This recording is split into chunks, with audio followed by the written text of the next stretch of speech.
Peter Atkins claims that the resurrection is false. Let's see his claims and how he argues his way to say that the resurrection is false. And this is the debate between John Lenox and Peter Atkins. So I'll summarize this at the end of the video. So let's watch the video. There, Peter, where do you want to begin? Well, there's so much nonsense to hack away from. This may be the phrase of the evening. Yes. Yeah.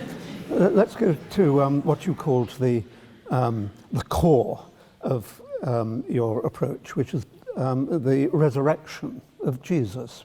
Never happened. I mean...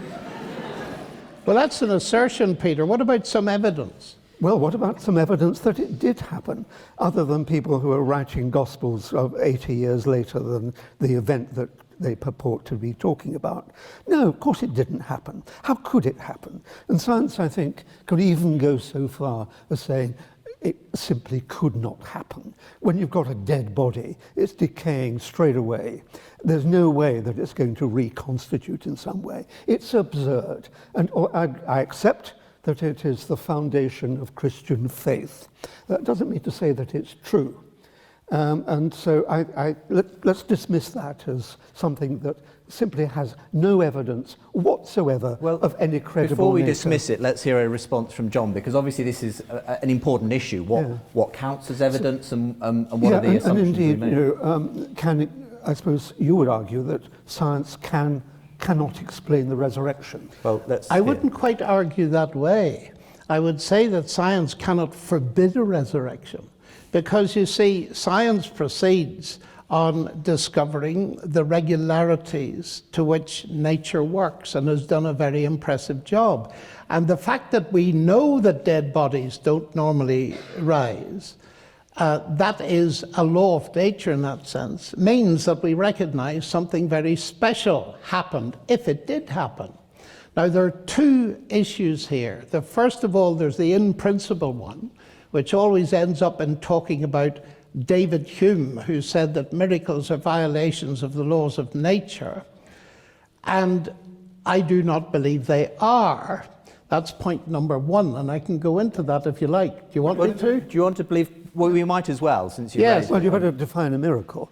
I think a miracle is defined as something that is against the laws of nature. But I don't define it like that at all. A miracle, miraculum in Latin simply means something to be wondered at, but we're talking about something supernatural. Now, it seems to me very clear that when Hume said miracles violate the laws of nature, he was really not understanding. And the great interpreter, Anthony Flew, of David Hume... No. Sorry? Oh, sorry, go ahead. I think he was going to object to the raising of Anthony Flew. Oh, well, I'll not raise Anthony Let's Flew. get back to raising He has Jesus, died and hasn't risen. I do, I do see that point. But the point is this. C.S. Lewis long ago told a little analogy. If I stay in a hotel tonight, put £100 in a drawer, and do the same tomorrow night, there are £200 in it. 1 + 1 = 2. If on the third morning I find 50 quid, what do I say? That the laws of arithmetic have been broken, or the laws of England? Clearly, I say the laws of England have been broken. How do I know?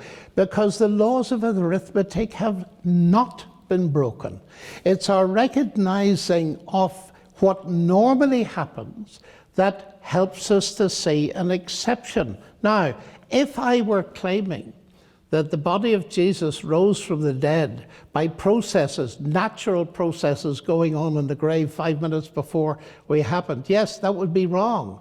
But I'm not claiming that. What Christians claim is that the God that created the universe and built the regularities into it is capable... Pure speculation. Well, wait a minute. No, this is not worth listening. This isn't speculation. Well, let's listen and then you respond, Peter. Peter, it's dead easy to say it's not worth listening to.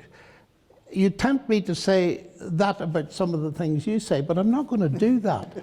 Because it seems to me it's very important to listen to what Christianity claims before you judge it. And what is claimed is the God who creates the universe and sustains it is not subject to laws as if they were laws of a land. He set up the regularities and he can feed a new event into them. And the claim is, and with this I finish, that God raised Christ from the dead by an input of colossal power. Oh, Jesus. Well, you've got it, Peter, in one. Okay, so that was an interesting end to the video. So I'm just gonna comment on certain things. And if you watch the previous video that Peter Atkins actually talks about how science can explain everything, you'll understand his position. I'll link the video down, or I'll put it on the top where you can click, so that you can understand what is actually happening, what he claims. So Peter Atkins is the atheist and John Lenox is the Christian. So the claim of Peter Atkins is that he says that atheists believe that there is no evidence for the resurrection. Atheists believe, or he does not believe that there's evidence for the resurrection. And John Lennox is saying that miracles are possible. They don't really break the laws because the laws do not inherently change. Like gravity is still gravity, people still die and they don't get risen again. But there are occurrences that people rise again. So therefore the laws of people dying and not coming back to life is not broken. It still continues, but there are some instances of people going to life again. And I'm going to give some form of evidence that I think is very helpful for you. You can go to Google. You can Google all these things that I say to test whether it's correct or not. Yeah. So basically, I think the first point I would like to target against Peter Atkins is to say that Peter Atkins says that Jesus, or he said resurrection is not true. And he says there's no evidence for it. But there is evidence that Jesus did exist, and this is from an atheist himself. It's from Bart Erhman. Bart Erhman is an atheist agnostic. Basically, he doesn't believe in Christianity, but he is a scholar on he's a scholar whereby he studied a lot of historical writings, but he determined that Jesus did exist historically. Jesus is a historical person. The book is really long. You can go Google it. It's called Did Jesus Exist? And then the third thing is that they actually both of them are actually talking about the claims of miracles, and what Peter Atkins says is that miracles do not exist. So easy way to disprove a scientist is to actually have a documented instance of a resurrection or resuscitation, because eventually everybody die. But resurrection is that a person dies, comes back to life, but does not die again.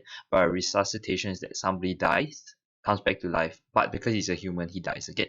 So there is evidence for that. You can Google Dr. Craig Keener. He documented all these evidence about it, and he's a professor. He's not just some guy that randomly documented. He's a professor, so he does have some academic rigor, and he does have the ability to actually document things, I believe. So you can check out these two evidence: Did Jesus Exist by Bart Erhman, or the documented miracles by Craig Keener.